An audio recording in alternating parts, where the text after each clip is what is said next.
Hello students, कैसे हैं आप लोग। आई होप आप लोगों की पढ़ाई बहुत अच्छी चल रही होगी। देखिए, आज का जो हमारा टॉपिक है बेसिकली वो है मुग़ल साम्राज्य का सुदृढ़ीकरण, जो कि अकबर के युग में हुआ था। आप लोगों को पता होना चाहिए कि जो अकबर थे वो मुग़ल साम्राज्य के सबसे, एक तरीके से बोला जाए, शक्तिशाली शासक के रूप में उभर कर सामने आए थे। तो चलिए, आइए आज हम लोग थोड़ा-सा इसके बारे में भी पढ़ाई कर लेते हैं।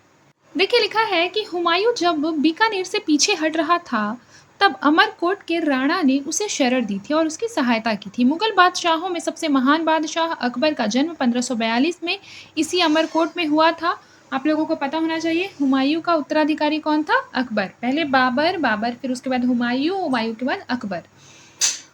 हुमायूं जब भागकर ईरान चला गया, तब अकबर अपने चाचा कामरान के हाथों में पड़ गया।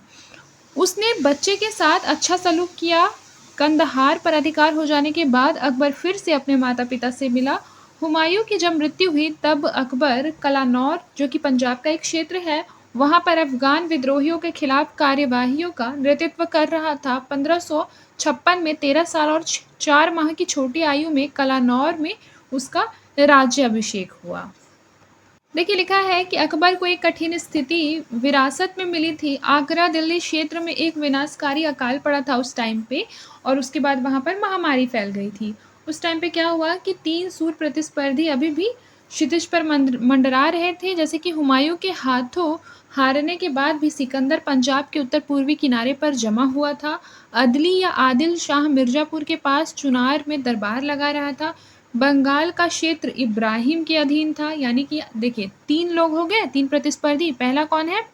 एक तरफ सिकंदर है, फिर है आदिल शाह, फिर उसके पश्चात है इब्राहिम। ये लोग बेसिकली अकबर के इर्द गिर्द मंडरा रहे थे प्रतिस्पर्धी के रूप में।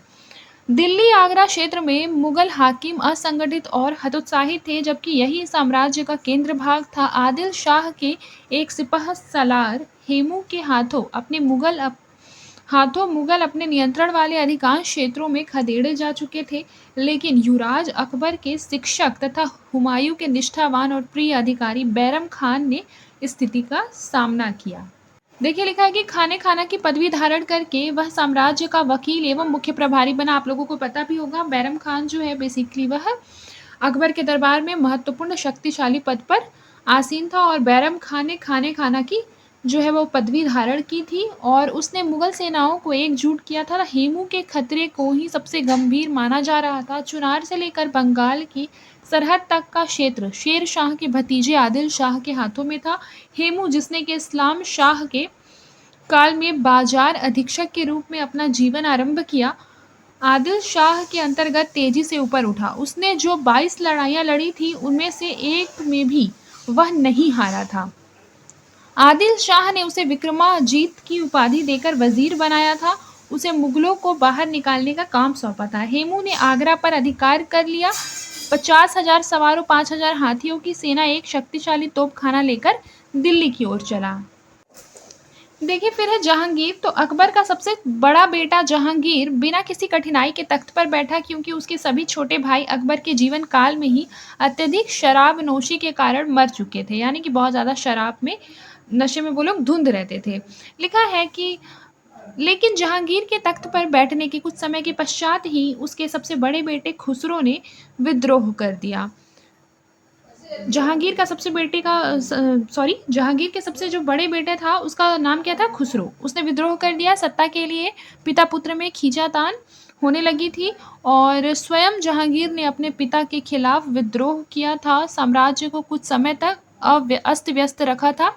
यानी जहांगीर ने बेसिकली अकबर के टाइम पे भी यही सेम चीज़ किया था, जो कि जहांगीर के टाइम पे जहांगीर के पुत्र खुसरो ने किया। लेकिन खुसरो का विद्रोह बहुत दिन तक नहीं चला। लाहौर के पास एक लड़ाई में जहांगीर ने उसे हरा दिया। कुछ ही समय के बाद उसे गिरफ्तार करके कैद में डाल दिया। सोचिए कि तख्त को पाने के लिए, सत्ता को पाने के लिए बाप बेटे भी एक दूसरे के सगे नहीं थे उस टाइम भी। आज के टाइम भी ऐसा देखा जाता है। देखिए, लिखा है कि जहांगीर ने कैसे मेवाड़ के साथ टकराव को समाप्त किया। ये सारी चीज़ें हम देख चुके हैं, ठीक है। उसे दक्कन में मलिक अंबर के साथ भी टकराना पड़ा, जो अकबर के बंदोबस्त को मानने के लिए तैयार नहीं था। पूर्व में भी ऐसा टकराव हो रहा था। हालांकि अकबर ने इस क्षेत्र में अफगानों की कमर तोड़ दी, पर पूर्वी बंगाल में विभिन्न भागों में अफगान सरदार अभी भी शक्तिशाली थे। देखिए लिखा है कि अपने शासन के अंतिम दिनों में अकबर ने बंगाल के सूबेदार राजा मान सिंह को दरबार में वापस बुला लिया था। उसके वहां न होने पर अफगान सरदार उस्मान खान और दूसरों को बगावत का अवसर मिल गया था। जहांगीर ने कुछ समय के लिए राजा मान सिंह को फिर से वहां भेजा, लेकिन स्थिति बिगड़ती ही गई। देखिए लिखा है 1608 में जहांगीर ने प्रसिद्ध सूफी संत शेख सलीम चिश्ती के पोते इस्लाम खान को बंगाल में नियुक्त किया। शेख सलीम ने मुगलों के संरक्षक संत थे। आयु के कम होते हुए भी इस्लाम खान ने उत्साह और दूरदृष्टि के साथ स्थिति को संभाल लिया। उसने जैसोर के राजा समेत अनेक जमींदारों को अपनी ओर खींच लिया तथा विद्रोहियों से निपटने के लिए ढाका को अपना मुख्यालय बनाया, जो कि उसकी रणनीति का एक हिस्सा था। देखिए मुगल काल में जो आर्थिक और सामाजिक जीवन था वो किस प्रकार का था, ये हम इसमें देखेंगे। देखिए लिखा है आर्थिक और सामाजिक अवस्था। तो 17वीं सदी के अंत तक मुगल साम्राज्य अपने क्षेत्रीय प्रसार के चरम पर था, लेकिन इस काल में उसे अनेक राजनीतिक एवं प्रशासनिक समस्याओं का भी सामना करना पड़ा, जिनमें से कुछ की चर्चा हम कर चुके हैं। आर्थिक और सामाजिक क्षेत्रों में अकबर के सत्तारोहण से लेकर 17वीं सदी के अंत तक के काल को एक काल माना जा सकता है, क्योंकि इस दौरान क्या हुआ कि कोई भी बुनियादी परिवर्तन जो है वो कुछ खास परिवर्तन देखने को नहीं मिल रहा था। फिर भी क्या हुआ कि ये जो काल है वो सामाजिक और आर्थिक दृष्टि से बहुत इंपॉर्टेंट है, क्योंकि सामाजिक और आर्थिक प्रगति इस काल में हुई थी। उसी के बारे में हम लोग जानेंगे। देखिए जीवन स्तर, ग्रामीण जीवन पद्धति और जनसमूह। तो इस काल में अनेक यूरोपीय व्यापारी और यात्री भारत आए। उनमें से कुछ इस देश की आर्थिक और सामाजिक अवस्था का विवरण छोड़ गए। जैसे आप लोगों को पता भी होगा कि बहुत से व्यापारी यात्री भारत आए थे, जिसमें कि ह्वेनसांग है, सियूकी है, बहुत सारे लोग हैं। इस तरह से वो लोगों ने क्या किया, भारत के बारे में बहुत सी चीज़ें लिखी। जैसे मेगस्थनीज ने भी भारत के बारे में बहुत कुछ लिखा है।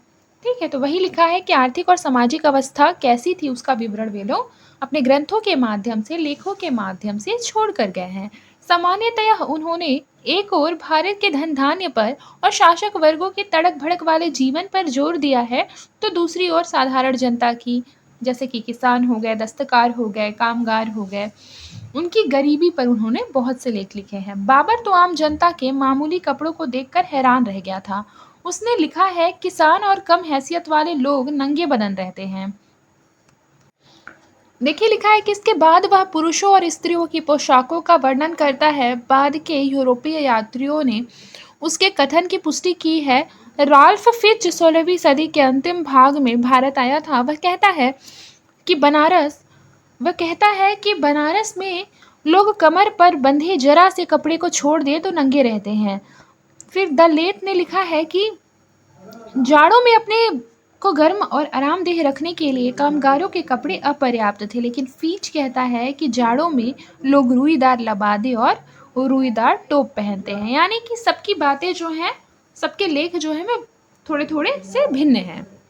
देखिए ऐसी ही बातें जूते और चप्पल के बारे में कही गई है। निकी 3 कहता है कि दक्कन के लोग नंगे पैर आते जाते थे। मोरलैंड जैसे एक आधुनिक लेखक ने भी क्या लिखा है, कहा है कि नर्मदा नदी के उत्तर में बंगाल को छोड़ कहीं भी उन्होंने जूते का जिक्र नहीं पाया है। उन्होंने बेसिकली इसका जो रीज़न है वो क्या दिया है कि चमड़े की उस टाइम पे जो कीमत थी वो बहुत ज़्यादा थी। देखिए मुगल साम्राज्य का चरमोत्कर्ष और विघटन किस प्रकार से हुआ था अगले क्लास में पढ़ेंगे। बेसिकली जो है इनके विघटन के पश्चात मराठों का उदय हुआ था, और इस क्लास में हम लोग यही पढ़ने वाले हैं, मराठों का उदय किस प्रकार से हुआ था, कौन कौन सी मराठों और मुगलों के मध्य संधि हुई थी, ये सब हम जानेंगे अगले क्लास में। आज के लिए बस इतना ही। तब तक के लिए अपना ख्याल रखें और मन लगा के पढ़ाई करते रहें।